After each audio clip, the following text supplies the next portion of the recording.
Hey, Monty, how are you doing? Good, hanging in there. I guess we're not going to get a 7th year, right? So this is it for you. This is your senior day. There's no coming back.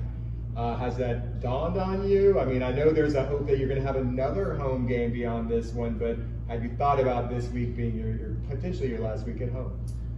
Yes and no.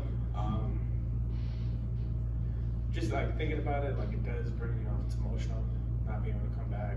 But I don't want to say not being able to come back, but you know what I mean? Like thinking this could be the last one at home, but also at the same time, it's also kind of exciting that, like I get to play here one last time, just taking the environment, play with my brothers and stuff.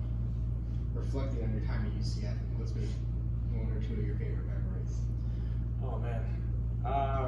First memory is the scholarship, when I earned my scholarship in 2019, and then the USF game at home was at 2017 with Mike Hughes taking it back on the kickoff return. That was like the best memory so far. I don't know what question I can ask. I can follow up anything that cool, but I'll take it over to the Navy game itself. You mentioned a lot trying to get better on technique throughout the season. This may not be the best team talent-wise you face, but would there be another team that would test your technique any more than this Navy game? Navy's going to test your technique. As far as, Navy's a team, obviously you said talent-wise, but I still think they have a lot of talent. You can't underestimate Navy. Like they're a group that works hard, and you have to be disciplined with Navy. Now, technique is going to come in handy a lot with Navy, just because of what their offense runs, especially, if they're cutting backside, how much they cut. And on top of that, like they're just going to come off the ball. So if we're just coming off the ball with not our hands and just our shoulders, they're going to win that battle. You know what I mean? Like as a defensive lineman, I'm sure, as an offensive lineman with, D lineman not having hands, it's not pretty for the defensive lineman. What are you most proud of with the line's performance against Tulane? I mean, so I'll say this, like Ricky Burr had I was cursing, sorry. Had a heck of a game. He hit the quarterback 10 times. He had 2 tackles, 2 assists. I mean, he had a really good game. We had Matthew and Lee who had a really good game. Like we were gap sound, as a D line. Their offensive line was a really good offensive line. They had really good technique. 52, Sincere, he was a great offensive lineman. Strong grips. He got movement off the ball. So to go against an offensive line like that and actually perform, that says a lot. Could you hear the fans? It was getting pretty loud. What did you think of the atmosphere? I was surprised. As soon as we came out of the little tunnel, we seen how many fans were there. A lot of the players actually were excited, seeing how many fans were there. They, put a smile on their face, like wow, like we weren't expecting to have that kind of turnout. It's a unique stadium setup that you guys walk from your area and you kind of go through the concourse. You have the fans on both sides cheering you on. Was that kind of interesting to go through going out to the field? Oh yeah, definitely was, because like I said, we weren't expecting that, to go through the concourse and seeing that the fans were there. We were able to high five the fans and actually interact with them a little bit, and then to even get on the field and look to our sideline where we had pretty much what it seemed like a filled stadium with our fans and Tulane's fans. Can you give us a sense of the preparation that goes into facing an offense like Navy's, the fact that it started in the off season, and is this week more or less a refresher course? Like what's the actual amount of prep work that goes in throughout the course of the week? We're gonna prep the same for every team. Navy, with this being a triple option team, we haven't seen a triple option team this year. Obviously we saw them last year. So it's gonna be, I don't want to say slowed down, but obviously it's going to be focused on being gap sound, being disciplined. So we're going to have, I'm assuming we'll have more walkthroughs. I'm assuming we'll have more time, technique-wise, with our coaches to learn what exactly we're going to be doing. From a defensive line standpoint, what's the most challenging thing you have to deal with trying to handle the way that Navy blocks? Most challenging is probably the cut blocks. Yeah. How do you handle a cut block? I guess you should come out and say that. Yeah. So they come off low. They're ready to fight.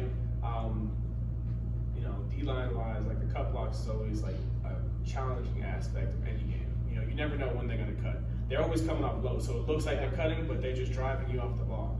So with Navy, we just got to understand we got to play with our hands. We got to play with distance between us and the linemen. What sticks at you the most about the loss at Navy last year? I mean, that we could have won. That's the biggest thing that we should have won.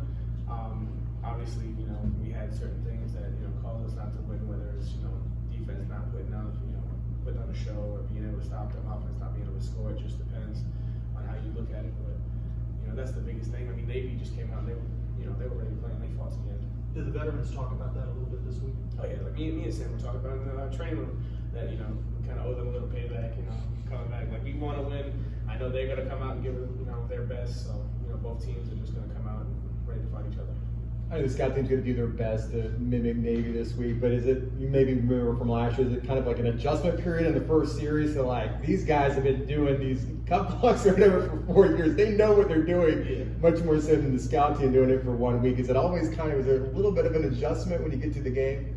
A little bit. I mean, obviously, the scout team's going to do the best they can. I think they're going to give us a great look this week. They've been giving us a great look every week. Navy, like you said, Navy has more experience with their offense. It's an adjustment period for both sides, whether it's scout team and defense. Obviously, each time we get on the field, it's always a little bit different. They're gonna, they have coaches too. They're gonna adjust in different ways where, we may not have expected that or may have not seen that yet. So it's always some type of adjustment somewhere. You just kind of think about, you're playing a military academy. I know you got to experience their atmosphere a year ago, and they're going to go on to serve their country. We're coming off Veterans Day weekend. I think it's Military Appreciation Weekend in the stadium this week. What can you say about Navy's players and what they put on the line for their country? Man, they put everything. Like, I can't really explain how much it means to all of us. I mean, we get to play, the game of football because of them. We get to walk around every day because of them. We really appreciate them. All of us, like, even though obviously we're playing against each other, at the end of the day, we know, like, we all appreciate them, stuff like that. So. You guys have worked hard and put yourself into a position where you control your destiny. You can feel it, can't you? You're getting closer to what could be an AAC championship. Oh yeah, I mean, everybody sees the sense of urgency that we have. Like, everybody's starting to feel like, okay, like, we have it in our palms. We just got to make sure we finish.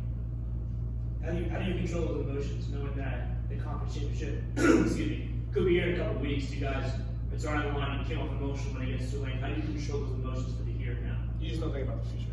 You start thinking about the future, you start getting anxiety. You know what I mean? You just gotta, like I said, I always say every week, take it game by game. Take it game by game. That's all you have to do. All right, good stuff. Appreciate it. Thanks a lot, Monty.